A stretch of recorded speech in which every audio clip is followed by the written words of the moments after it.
मित्रों, मैं आचार्य भरत कृष्ण दास आपका स्वागत करता हूं हमारे YouTube चैनल मेरा सांवरिया सरकार में।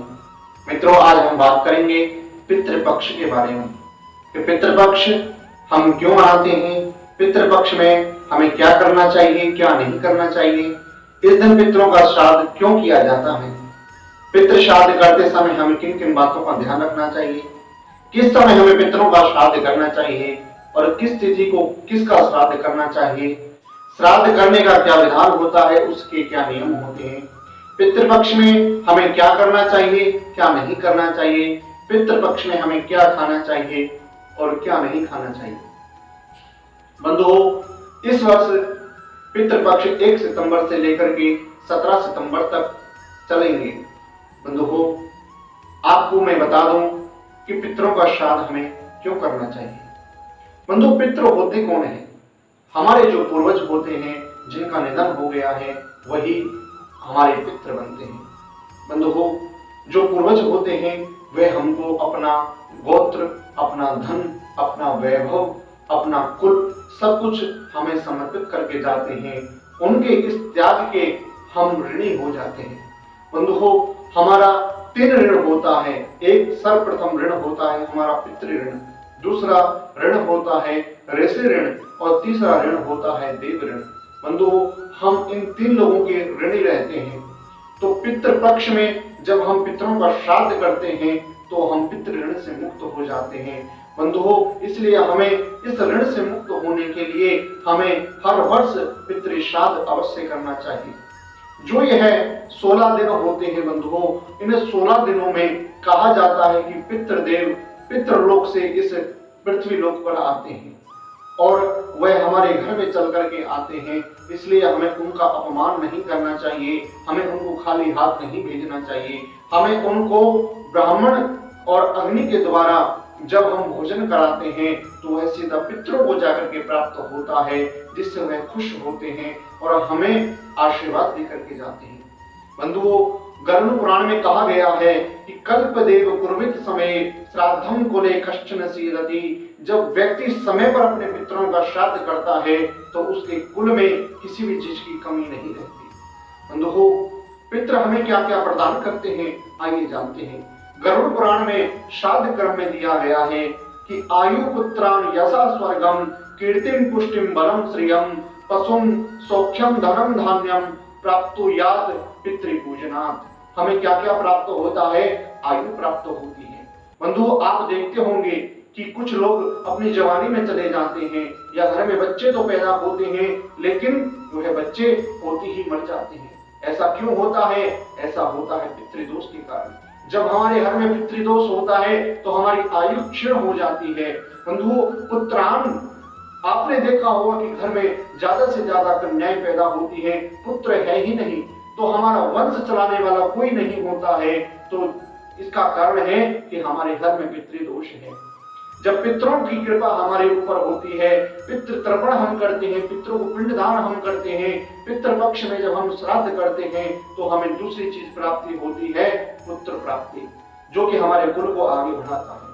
तीसरी बात होती है बंधुओं, यश की प्राप्ति होती है। आपने देखा होगा हम कर्म तो अच्छे करते हैं लेकिन उन कर्मों के अनुसार हमें समाज में वह मान सम्मान यश प्राप्त नहीं हो पाता। इसका कारण भी पितृदोष है। बंधुओं, हमें यदि पितरों की सेवा करें, पितरों का तर्पण आदि करें, पितृपक्ष में हम श्राद्ध करें तो कहा जाता है कि हमें यश की भी प्राप्ति होती है। अब बात आती है स्वर्गम। स्वर्ग की प्राप्ति होती है, मोक्ष की प्राप्ति होती है जब पितृ श्राद्ध किया जाता है।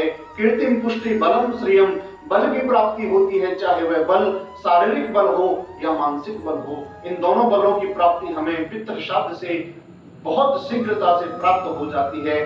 फिर आती है स्त्रियम, स्त्री जो कि लक्ष्मी होती है। बंधुओं, आपने देखा होगा कमाई अच्छी चल रही है लेकिन धन नहीं बचता है। इसका कारण क्या है? पितृदोष। पितृ हमसे नाराज हैं और जब पितृ नाराज होंगे तो हमारा कारोबार अच्छा नहीं चलेगा और कारोबार अगर हमारे किसी कर्म की वजह से चल भी रहा है अच्छा, तो कहते हैं कि उस कारोबार से जो हमें धन की प्राप्ति होगी, श्री की प्राप्ति होगी, उसको हम स्थिर नहीं रख सकते। वह धन हमारा अस्थिर हो जाता है, उसको हम सेव नहीं कर सकते। अब बात आती है पशुधन की। बंधुओं, जो पशुधन होता है, हम अपने घर में भैंस गाय लेकर के आते हैं, वह या तो मर जाती हैं या उनसे प्राप्त जो दूध होता है वह हमें अधिक नहीं प्राप्त होता, या हमारा पैसा उनके रोगों में ही चला जाता है। ये सब पितृदोष के कारण होता है। बंधुओं, सौख्यम धनम, हमारे हर सुख सुविधा में कमी होने लग जाती है, हमारा धन बहुत खर्च होने लग जाता है, कभी दवाइयों में खर्च होता है, कभी किसी मुकदमे में खर्च हो जाता है, कभी लड़ाई झगड़े में खर्च हो जाता है। ये सब पितृदोष के कारण होता है। बंधुओं, यदि हम पितृ श्राद्ध बड़े श्रद्धा के साथ करते हैं तो हमारे घर में हमेशा सुख शांति बनी रहती है। आपने देखा होगा 5-6 भाई हैं, 5-6 भाइयों में से किसी में नहीं बनती है, 2 भाई हैं, 2 भाइयों में भी नहीं बन पाती है। तो कारण क्या है? पितृदोष। क्योंकि पितृ हमसे नाराज हैं, और जब नाराज होंगे तो हमें आशीर्वाद नहीं देंगे, बल्कि कुपित होकर हमें श्राप देते हैं कि जाओ, तुम भी कभी प्रसन्न नहीं रहोगे। क्योंकि बंधुओं, जिन पितरों का हम धन अप्रयोग कर रहे हैं, उस धन के हम ऋणी हैं। हमारा फर्ज बनता है, हमारा कर्तव्य बनता है कि हम उन पितरों को भी पितृपक्ष में याद करें। लेकिन हम इन 16 दिनों में जब हम अपने पितरों को याद नहीं करते हैं तो हमारे घर में पितृदोष बनता है, और जिसके कारण हमारे घर में भयंकर काल सर्प योग भी बन जाता है। इसलिए हमें इन 16 दिनों में पितरों को याद करना चाहिए, उनकी हमें पूजा करनी चाहिए। अब बंधुओं, बात आती है कि श्राद्ध किस दिन करना चाहिए। कैसे पता करें कि माता का श्राद्ध कब है, पिता का श्राद्ध कब है, दादा का श्राद्ध कब है, दादी का श्राद्ध कब है? तो बंधुओं देखो, 2 तरह की डेट होती है। एक होती है तारीख, जो अंग्रेजी तारीख होती है, अंग्रेजी कैलेंडर के हिसाब से, और एक होती है तिथि, जो कि हिंदू पंचांग के हिसाब से होती है। तो पितृ श्राद्ध हमें हिंदू पंचांग के हिसाब से करना चाहिए, ना कि अंग्रेजी कैलेंडर के हिसाब से। मान करके चलो कि यदि हमारे दादाजी की मृत्यु 29 जुलाई को हुई है और तिथि पड़ती है पंचमी, तो हमें 29 जुलाई को नहीं करना है, हमें पंचमी तिथि को, जब श्राद्ध के दिनों में पंचमी तिथि आए तो हमें अपने दादाजी का श्राद्ध करना चाहिए। इसी तरह से हम सभी पितरों का देख सकते हैं, अपने पूर्वजों का, अपने सगे संबंधियों का, कि उसकी मृत्यु कब है और उसका श्राद्ध किस दिन किया जाना है। एक बात का विशेष ध्यान रखें, हम कभी कभार क्या करते हैं कि जिस दिन बंधुओं अंतिम संस्कार किया जाता है उस दिन हम श्राद्ध तिथि समझते हैं, लेकिन ऐसा नहीं होता। मान करके चलो कि किसी की एक्सीडेंट में मृत्यु हो गई, या किसी ने दुर्घटना में कोई मृत्यु हो जाती है, पोस्टमार्टम में 5 दिन लग जाए, 3 दिन लग जाए, और बंधुओं 5 दिन के बाद जब अंतिम संस्कार होता है, यदि आप उस तिथि को देखोगे तो वह गलत करोगे। इसलिए मृत्यु तिथि को ही हमें श्राद्ध करना चाहिए, ना कि संस्कार वाली तिथि को। अब बंधुओं, हम बात करते हैं कि श्राद्ध कौन करता है। बंधुओं, जब हमारी प्राचीन संस्कृति हुआ करती थी तो संयुक्त परिवार होते थे। बंधुओं, सभी लोग इकट्ठे बैठ करके, बड़े बुजुर्ग, छोटे छोटे बाल गोपाल भी सब बैठ करके अपने बुजुर्गों के साथ संकल्प विधि के द्वारा श्राद्ध किया करते थे। लेकिन अब परिवार, जैसे जैसे समय आगे बढ़ रहा है, हमारे परिवार टूटते जा रहे हैं। कलयुग, कलह का जो युग चल रहा है, इसमें भाई भाई में नहीं बनती है, पिता पुत्र में नहीं बनती है, सब बढ़ते जा रहे हैं। कोई बिजनेस के कारण बढ़ता जा रहा है, कोई बंधुओं विदेश चला जाता है, तो इसके कारण उनके घर बहुत छोटे होते चले जा रहे हैं। तो एकल परिवार जो हो गया है, सब अलग अलग हो गए हैं। तो बात उठती है कि अगर बड़ा भाई श्राद्ध कर रहा है तो क्या हमें भी श्राद्ध करना चाहिए? जी बंधुओं, श्राद्ध अवश्य करना चाहिए। चाहे हमारा पुत्र अलग रह रहा हो तो पुत्र को भी श्राद्ध अलग करना चाहिए, छोटा भाई अलग रह रहा है तो छोटे भाई को अलग करना चाहिए, मंझला भाई अलग रह रहा है तो मंझला भाई को अलग करना चाहिए। और अगर ऐसा हो सके कि अलग बेशक रह रहे हों, एक स्थान पर अगर श्राद्ध कर सकते हैं तो यह सर्वोत्तम माना गया है। सभी भाइयों को श्राद्ध के दिनों में एक साथ रहना चाहिए, और मिलकर के पितरों का श्राद्ध जब करते हैं तो पितर अपनी संतति को देख करके, अपने कुल के वंशजों को देख करके बड़े प्रसन्न होते हैं और उनको आशीर्वाद प्रदान करके जाते हैं। बंधुओं, श्राद्ध हमें किस तिथि में करना चाहिए, किसका श्राद्ध कब करना चाहिए, आइए यह जानते हैं। बंधुओं, क्या होता है कि कभी कभार हम भूल जाते हैं कि हमारे पिताजी का श्राद्ध किस तिथि को आता है, हमारी माता का श्राद्ध कब आता है, हमारी पुत्री का श्राद्ध कब आता है। हम इन सब चीजों को भूल जाते हैं। तो इसके लिए शास्त्रों में एक व्यवस्था की गई है कि प्रथम तिथि जो होती है श्राद्ध की, उस दिन नाना नानी का श्राद्ध किया जाता है, मामा मामी का श्राद्ध किया जाता है। नानी के पक्ष से जो भी होते हैं सबका श्राद्ध प्रतिभा और पूर्णिमा की तिथि को किया जाता है। अब बंधुओं बात करते हैं द्वितीय तिथि को, तृतीय तिथि को। इन तिथियों में किन किन का श्राद्ध किया जाता है? बंधुओं जो पंचमी तिथि होती है उस दिन अविवाहित व्यक्तियों का श्राद्ध किया जाता है। जैसे कि कोई बच्चा पैदा हुआ, मर गया, उसका नामकरण जब हुआ है उसी का श्राद्ध हमें करना चाहिए। जिनका नामकरण नहीं हुआ है उनका श्राद्ध करने की ज्यादा कोई आवश्यकता नहीं होती है। कोई अविवाहित व्यक्ति अगर मर जाता है तो पंचमी तिथि को हमें उनका श्राद्ध करना चाहिए। सुहागन जो स्त्रियां होती हैं बंधुओं उनका श्राद्ध हमें नौमी तिथि को करना चाहिए। जैसे कि हमारी पत्नी है, हमारी माता है, हमारी दादी है, जितनी भी सुहागन स्त्रियां हैं, भाभी हो, उनका श्राद्ध हमें नौमी तिथि को करना चाहिए। अब बंधु बात करते हैं कि हमारे घर में कोई व्यक्ति ऐसा है जिसने संन्यास ग्रहण कर लिया हो और यदि उसकी मृत्यु हो जाती है तो हमें उसका श्राद्ध एकादशी तिथि या द्वादशी तिथि को करना चाहिए। बंधु जो लोग दुर्घटना के कारण मर जाते हैं, एक्सीडेंट हो जाता है, जल में डूब करके मर जाते हैं, विष खा करके मर जाते हैं, उनका श्राद्ध हमें चतुर्दशी तिथि को करना चाहिए। बंधु श्राद्ध करते समय यदि किसी का श्राद्ध हमसे छूट जाता है या किसी का श्राद्ध हमें नहीं पता हो तो सर्व पितृ अमावस्या के दिन हमें सभी पितरों का श्राद्ध करना चाहिए। अब बंधु बात करते हैं कि श्राद्ध करने का क्या विधान होता है, श्राद्ध करने के क्या क्या नियम होते हैं। बंधुओं आपको इसके विषय में मैं बताता हूं, ध्यान से सुने कि श्राद्ध जिस दिन होता है उस दिन हमें प्रातः काल उठ करके नहा धो करके बंधुओं अपनी पूजा से, जो नित्य कर्म की जो पूजा होती है उससे हम फ्री होकर के अपने पूरे घर की साफ सफाई अवश्य उस दिन हमें करनी चाहिए। और उसके पश्चात हमें जो घर की जो गृहिणी होती है यदि वह अशौच अवस्था में है तो उसको घर की रसोई तैयार नहीं करनी चाहिए। किसी और व्यक्ति के द्वारा, किसी और महिला की सहायता से उस रसोई को तैयार करवाना चाहिए।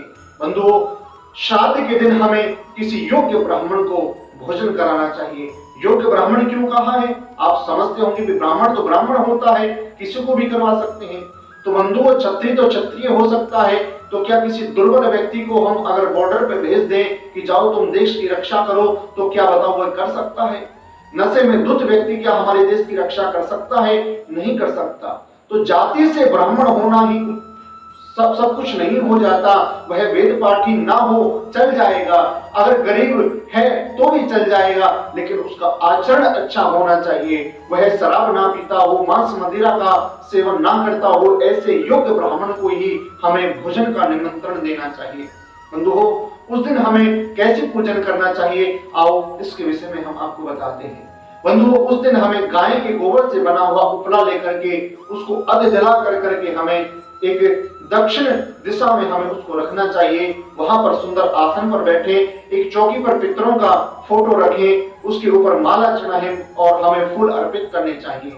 उसके पश्चात हमें हाथ में जल लेकर के उसमें तिल रख करके हमें पितरों का आवाहन करना चाहिए कि हे पितृ देवताओं, जिसका भी उस दिन श्राद्ध हो, पिता का हो, माता को हो, जिनका भी श्राद्ध है उनका हमें आवाहन करना है कि आप आइए हम आपका पूजन कर रहे हैं। उसमें हमें हाथ में जल लेकर के, तिल रख करके, पितरों का आह्वान करके और ऐसे हमें अंगूठे के पास से उस जल को गिरा देना चाहिए और हाथ जोड़ करके हमें उनका पूजन करना चाहिए। अब हमें क्या करना है? देखो बंधुओं, पितरों का जो हमें पितृ श्राद्ध करना है वह कई तरह से किया जाता है। उसमें क्या क्या करना होता है? हम उसमें ब्राह्मणों को भोजन कराते हैं जो कि पितरों को प्राप्त होता है।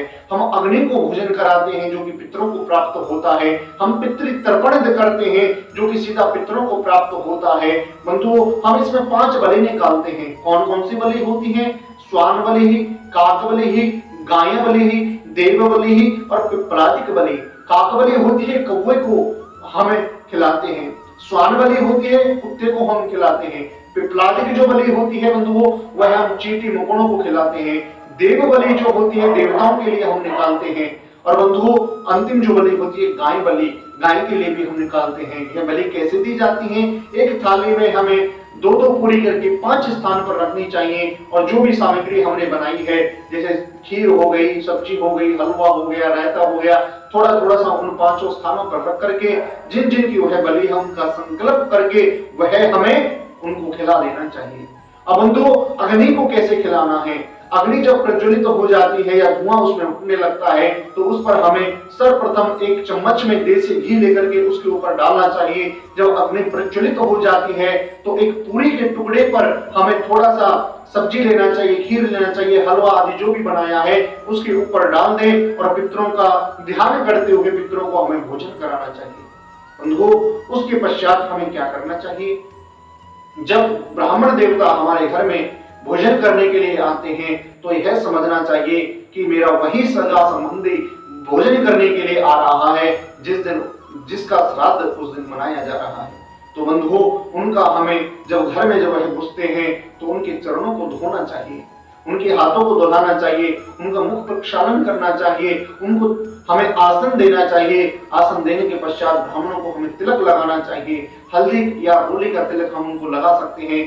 उसके पश्चात बंधुओं, एक बात आप ध्यान रखें, पितरों से संबंधित जो भी हम पूजन करते हैं, चाहे वह ब्राह्मण भोजन हो, चाहे वह तर्पण हो, चाहे वह पिंडदान हो, जो भी हम पितरों से संबंधित कार्य करते हैं तो हमारा मुख उस कार्य को करते समय दक्षिण दिशा में होना चाहिए। ब्राह्मण का आसन इस तरह से लगाएं कि ब्राह्मण भोजन जब करे तो ब्राह्मण का मुख उत्तर की दिशा की ओर हो।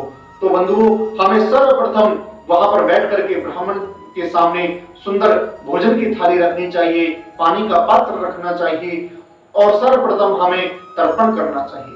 तर्पण या तो आप स्वयं कर सकते हैं या फिर उन ब्राह्मणों के द्वारा भी करवा सकते हैं। बंधुओं, हम ब्राह्मण एक जिमा सकते हैं, 5 ब्राह्मण, 7 ब्राह्मण, 21 ब्राह्मण, जैसा भी हमारा सिस्टम बने उसी हिसाब से हम ब्राह्मणों की सेवा कर सकते हैं। और यह बंधुओं, यदि हम ब्राह्मण भोजन कराने में असमर्थ हैं किसी भी कारण से, या तो अशुद्धता के कारण या फिर हमारा धन का इतना अभाव है कि हम ब्राह्मणों को भोजन नहीं करा सकते, तो एक ब्राह्मण के भोजन में जितनी सामग्री लगती है तो उतना सूखा सामान, दक्षिणा और जो भी वस्त्र आदि होते हैं वह हमें किसी ब्राह्मण को, योग्य ब्राह्मण को दान कर देना चाहिए। उससे भी हमारे पितृ प्रसन्न होते हैं। और यदि हम इतना भी नहीं कर सकते तो हमें किसी ब्राह्मण को काले तिल दान करने चाहिए, जो कि पितरों का ही स्वरूप माना जाता है। पितर उससे बड़े प्रसन्न होते हैं।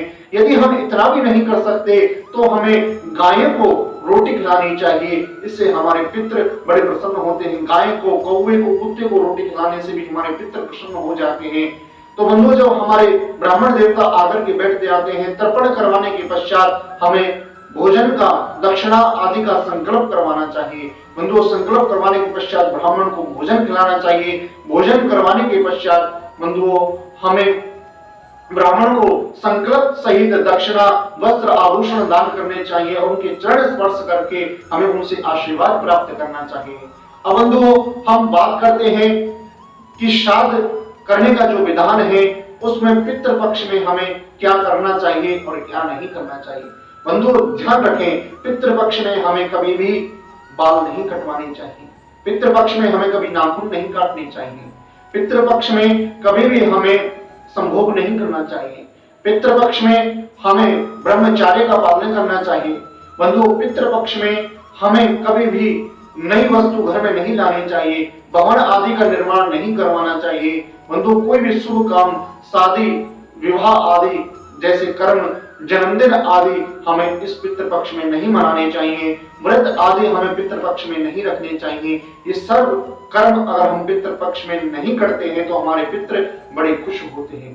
पितृ पक्ष में हमें क्लेश नहीं करना चाहिए, सभी भाइयों को मिलजुल कर रहना चाहिए, पूरे परिवार को आनंद के साथ रहना चाहिए, क्योंकि पितृ देवता 16 दिनों तक हमारे घर में रहते हैं। बंधुओं, पितृ पक्ष में हमें क्या खाना चाहिए और क्या नहीं खाना चाहिए, इस बात का विशेष ध्यान रखें। पितृ पक्ष में बंधुओं हमें गाजर नहीं खाना चाहिए, मूली नहीं खानी चाहिए। पितृ पक्ष में हमें लहसुन, प्याज और हींग, जीरा और मसूर की दाल, बैंगन, मांस, शराब आदि का हमें सेवन नहीं करना चाहिए। इस बात का आपको विशेष ध्यान रखना है। बासी भोजन नहीं करना चाहिए, सड़ा हुआ भोजन नहीं करना चाहिए, बाहर का भोजन नहीं करना चाहिए और ना ही करवाना चाहिए। हम देखते हैं कि आज के समय में कुछ फैशन सा चल गया है कि ब्राह्मण के लिए भी होटल से हम खाना ले आते हैं। बंधुओं, ये गलत है। ना जाने कहां से, कैसी अवस्था में होटल वालों ने उस खाने को बनाया है, सोच असोच का ख्याल रखा है या नहीं रखा है, इसलिए हमें वहां से खाना नहीं लाना चाहिए, स्वयं हमें रसोई तैयार करनी चाहिए, तब भोजन ब्राह्मणों को कराना चाहिए।